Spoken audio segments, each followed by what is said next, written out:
Ahora sí, disculpa, se me había perdido el papel recordatorio.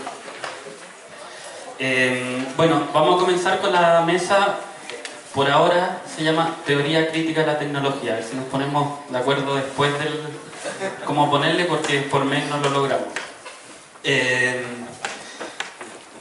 Se presenta Diego Salazar con la parcialidad de las tecnologías, discusión en torno a la aparente neutralidad de lo que consumimos y usamos. Rodrigo Muñoz, el desarrollo de Internet en torno a la colonización cultural occidental. Helder Vinimelis, disputas tecnológicas y diversidad contextual, el poder tecnológico más allá del capitalismo. Voy a ahorrarme las presentaciones personales. Si quieren, ustedes se describen brevemente y siguen con su ponencia. Vamos en el orden enunciado: Diego, Rodrigo y Helder. Bueno, primero que todo agradecer mucho a los de Primavera Hacker. Me sorprendí bastante cuando aceptaron esta charla, así que espero no decepcionarlos. Bueno, ya hicieron el anuncio del nombre de mi charla, pero sobre la marcha durante esta semana encontré que era demasiado largo y un poco difuso, así que la cambié. La relación entre las producciones científico-teóricas y tecnológicas con la ideología. ¿A qué me refiero con esto? Principalmente de los usos de las distintas tecnologías y los distintos métodos que se usan en matemática y en la ciencia. ¿Cuáles son los sesgos ideológicos que se podrían encontrar? Bueno, un poco presentarme. Soy estudiante de Ingeniería Civil Informática. En realidad estos temas me interesan más por mutuo propio. Me gusta bastante intentar meterme en la pata de los caballos y comenzar a forzar un poco lo que sería hacer una crítica a todo el trabajo que hacemos los informáticos. Ya un poco, yendo un poco a nuestro tema, voy a hacer una exposición sobre 4 autores principalmente, hacer una pequeña reseña sobre ellos y después irlos contrastando. Bueno, ahí se pueden ver un poco autores con los libros principales que voy a trabajar. Primero partimos por Eden Medina, es una historiadora estadounidense, también informática, que hizo todo un estudio y recabar datos de lo que fue en el proyecto aquí en Chile, el proyecto 5. No sé si alguien está familiarizado con ese proyecto, pero fue un proyecto de poder automatizar en parte la economía chilena durante la Unidad Popular. Si es que pueden ver ahí, ese es el Ops Room, que eso existió. Era el lugar donde supuestamente, si es que no hubiese ocurrido el golpe de Estado, ahí por octubre se hubiese estado funcionando y hubiese sido el centro de comando donde se hubiese decidido un poco cómo tomar las decisiones desde la Corfo.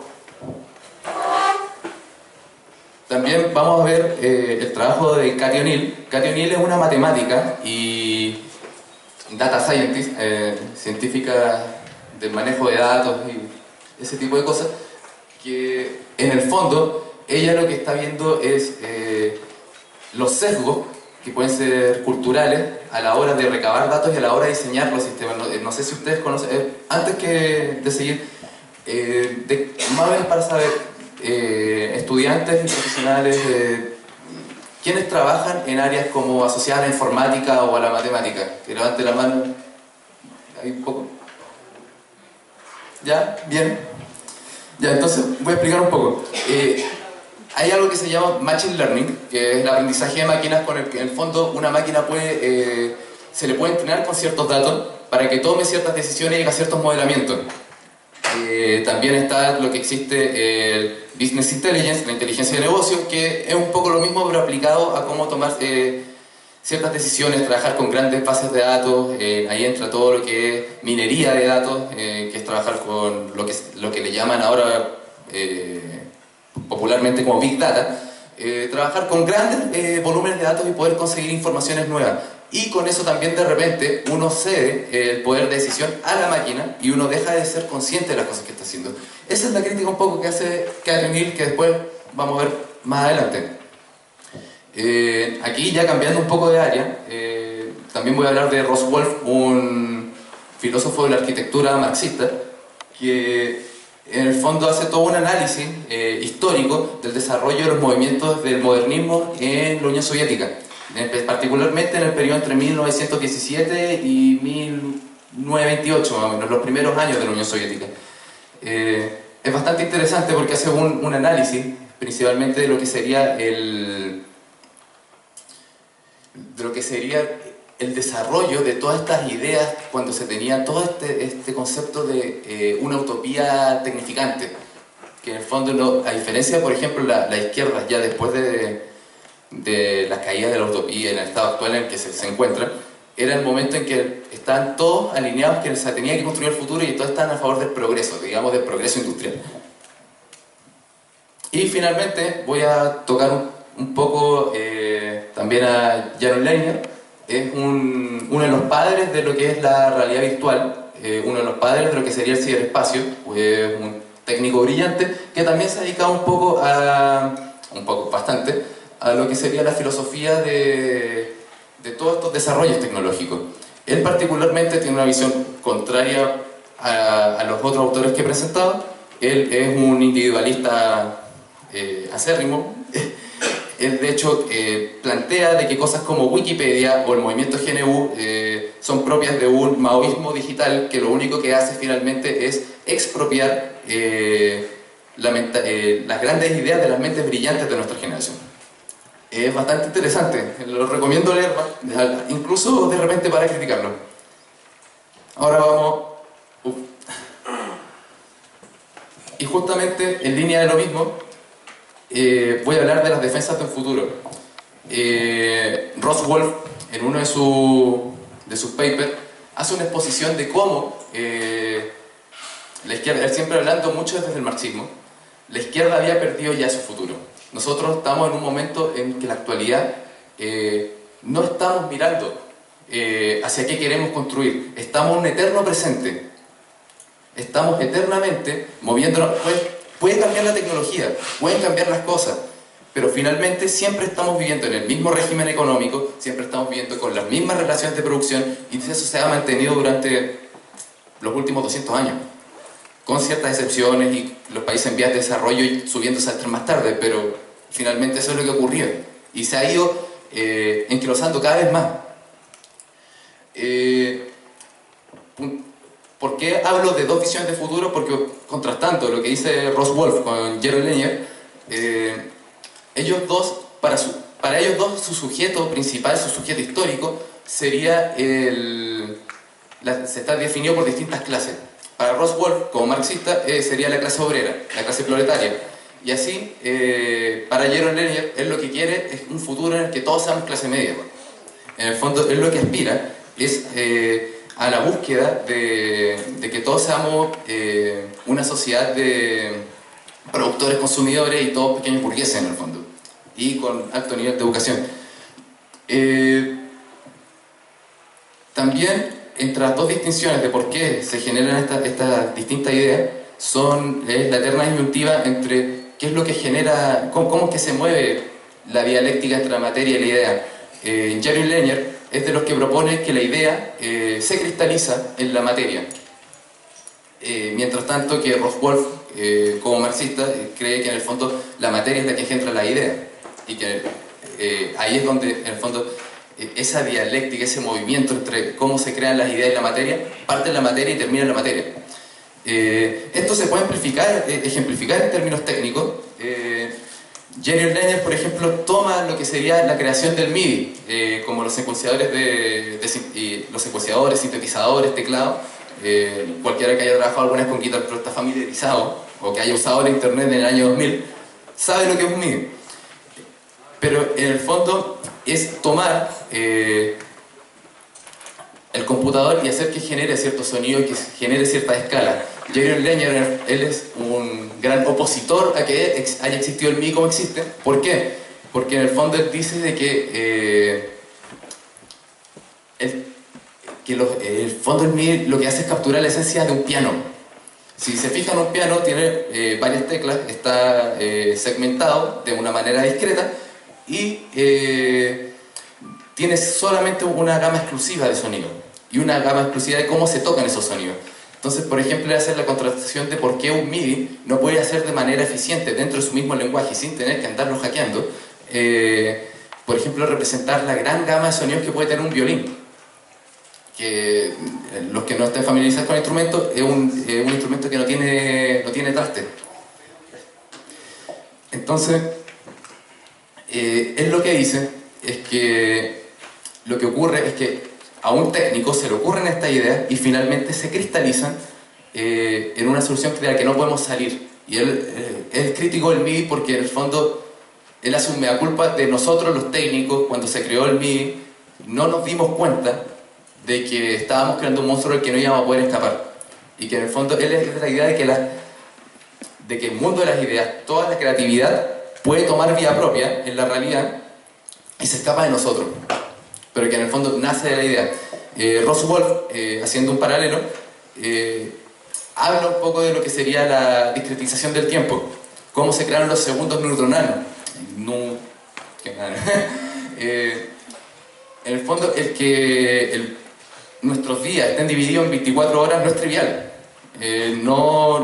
No sé si es que le han reflexionado, pero realmente uno podría vivir sin un reloj. Uno podría vivir, por ejemplo, guiándose por todo lo que son los cantos del gallo. Uno podría guiarse por cuándo sale el sol. Uno no necesita esas 24 horas, no necesita que el minuto dure 60 segundos, y eso ocurre con una revolución científica medieval, con todos los grandes textos de Newton, etc. Pero no es hasta el siglo XVIII, final del siglo XVIII, con la aparición de las primeras industrializaciones y ya de un desarrollo más avanzado del capitalismo, que finalmente este tiempo pasa a ser parte de nuestro día a día. Ahí viene todo lo que sería la administración científica, el taylorismo, el tomar todo con cronómetro, el que nosotros sepamos que tenemos que llegar a las 8 de la mañana y si no se nos sanciona. Todo eso no es natural. Y que en el fondo es como, a pesar de que esa idea de que discretizar el tiempo podía ser útil para la ciencia existía en el medioevo, no fue hasta que las condiciones materiales del capitalismo la generaron una precondición para que se hiciera popular. No fue hasta ese momento que eso ya tomó un peso real para lo que sería el desarrollo social del ser humano. Y el fondo es eso. Ellos proponen, a pesar de que los dos son tecnólogos y los dos tienen una gran fe en que el desarrollo tecnológico va a sacarnos de este eterno retorno, de este eterno presente, los dos proponen ideas muy distintas. Ross Wolf, en el fondo, es de los que sostiene que hay que buscar un nuevo horizonte revolucionario y que vuelva a ser tecnificante. Mientras tanto, Jaron Lanier lo que desea es que, por ejemplo, eliminar intermediarios, por ejemplo, como Amazon, y que todos nos estemos manejando con puras cosas como, por ejemplo, Mercado Libre, pero aún más libre. Es lo que desea, es que en el fondo vuelva el dinero, desaparezca el crédito ficticio y que nos comencemos a encontrar. Ahora ya hablando más adelante, este es un título que más o menos le puse entre Uroboros y Hidras, porque en el fondo es contrastar lo que nos dice Keith O'Neill con Jaron Lanier. Aquí tengo un torpedo. Que justamente lo que se puede generar con todos estos sistemas, retomando un poco lo que decía en la mesa anterior, hablando de las cajas negras, es que estamos cediendo el poder de decisión a los software, decisiones de nuestra vida, decisiones vitales. Lo mismo que decían antes, de que uno se levanta en la mañana, toma el celular y veo el tiempo. Podría yo llegar incluso más allá, bajar una aplicación y decir cómo he visto. Ni siquiera me voy a preocupar del tiempo. Que la aplicación me diga cómo me debo vestir para que no me moje o no me acalore. Esas cosas existen, eso es real. ¿Y cuál es el problema de eso? De hecho, uno podría decir que bueno, me preocupo de menos cosas, me preocupo más tiempo de mí. El problema de esta dinámica es que en el fondo uno no sabe cuáles son los métodos por los que se está tomando esa decisión.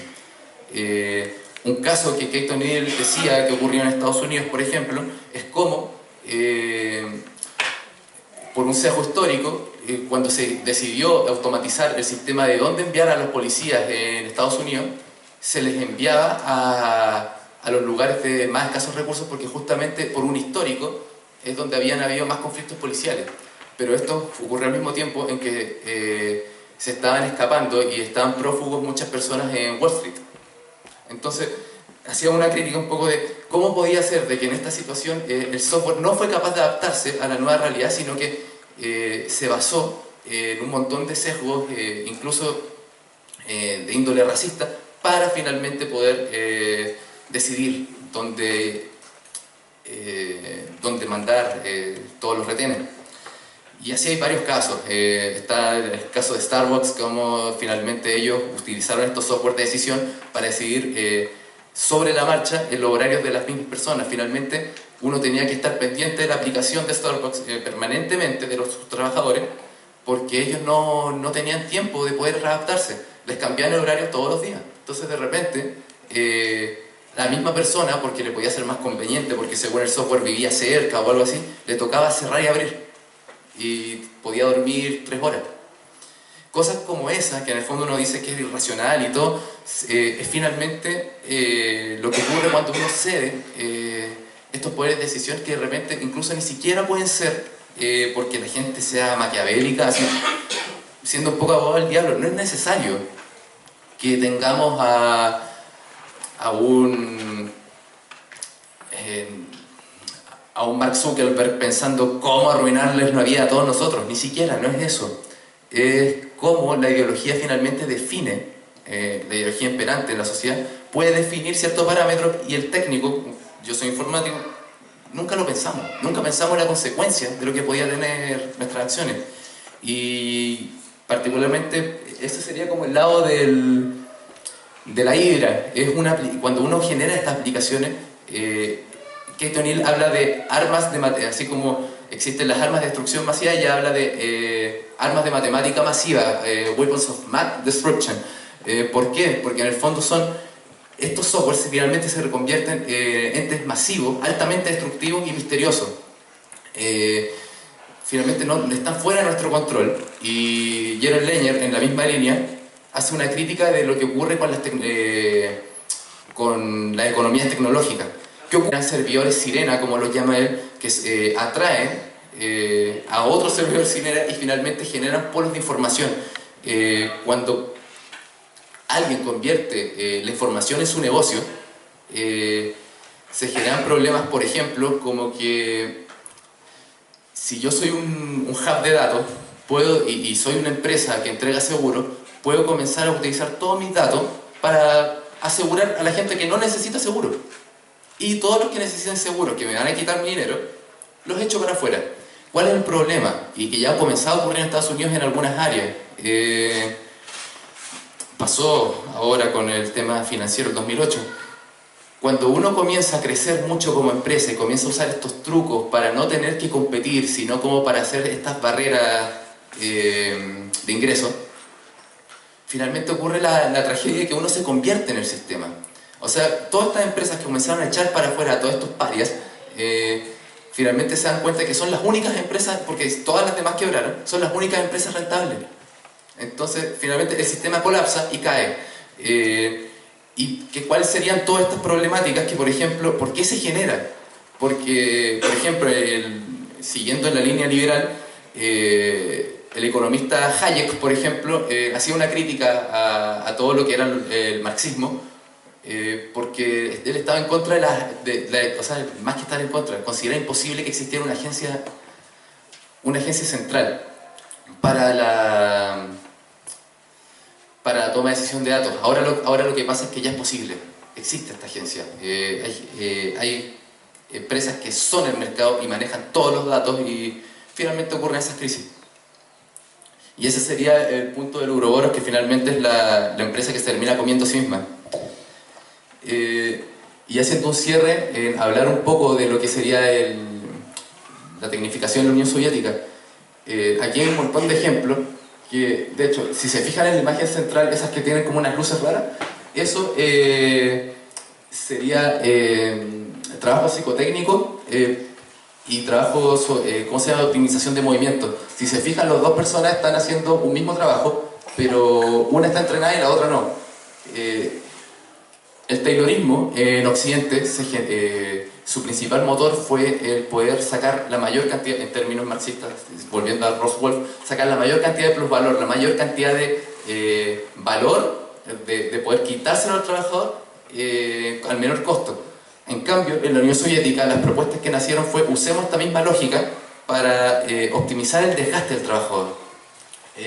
Hagamos, y ahí está arriba los ejemplos, o aquí lo que se ve en las imágenes, hagamos clubes para el trabajador, hagamos clubes que estén potenciando su capacidad cultural. Ahí hubo un trabajo fuerte entre arquitectos, diseñadores industriales, ingenieros. Y ya, finalmente, hablar un poco de lo que fue el Proyecto 5. No voy a entrar en detalle de lo que es ese mono, simplemente decir de que eso es lo que se llama un modelo sistema viable, y esa es como la base principal de la que Stafford Beer, el tipo que se ve ahí tomándose la pera, fue el proyecto que presentó a Chile. Él es un inglés que se contactó con Fernando Flores, que tapado Fernando Flores, bueno, no es tanta tragedia, y también, como se puede ver, acá está el equipo de el equipo de diseño gráfico. Cuando les mostré el Ops Room, ellos, todas esas imágenes que se veían, en ese tiempo no existían tantas pantallas RCA de fácil acceso de colores, todo eso son transparencias y estaban hechas a mano para representar los datos recabados por las grandes máquinas. Si se ve ahí, hay unos gráficos, que esos son los gráficos que se utilizaron durante el paro de camioneros antes de que cayera la Unidad Popular. Justamente el Proyecto 5 sirvió en su red de máquinas de Delex para poder hacer que la gente chateara en tiempo real prácticamente. Bueno, no tan tiempo real, pero estamos hablando de una latencia de 15 minutos que para los años 70 es mínima. También lo que se puede ver ahí más allá es el proyecto Cyberfolk, que sería como el equivalente a lo que ahora se hace en los programas de televisión cuando se hace un debate, cuando uno tiene el Twitter y uno comienza a comentar. Ahí la gente, por ejemplo, podría haberse enterado, o sea, a través de una red centralizada de televisión, podía ver el consejo del municipio y ir opinando si es que está en acuerdo o en desacuerdo con lo que los concejales estaban diciendo. O regidores, no recuerdo bien cuál es la figura, pero en el fondo era el consejo municipal. Y eso fue un proyecto bastante ambicioso, nunca se terminó porque por problemas técnicos, problemas de cómo se implementó, pero era un proyecto bastante bonito. Y bueno, conclusiones, simplemente decir de que hay que cuestionar cuáles son los trasfondos ideológicos detrás de las tecnologías. Las tecnologías se nos presentan como algo objetivo, científico, comprobable, pero no es tan así. Nosotros, los técnicos, tomamos muchas decisiones a veces arbitrarias y simplemente no las evaluamos lo suficiente. Por eso, yo no estoy en contra de las cajas negras, encuentro que está bien que existan porque de repente no todos tenemos que estar pendientes de todas las cosas, pero es bueno que esa caja negra se pueda abrir, que de manera, por último, voluntaria.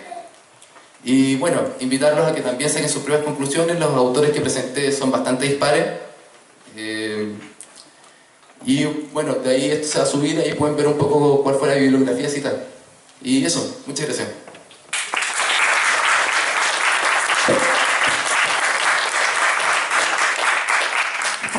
Bueno, muchas gracias, Diego, y continuamos ahora con Rodrigo Muñoz. Si quieren permanecer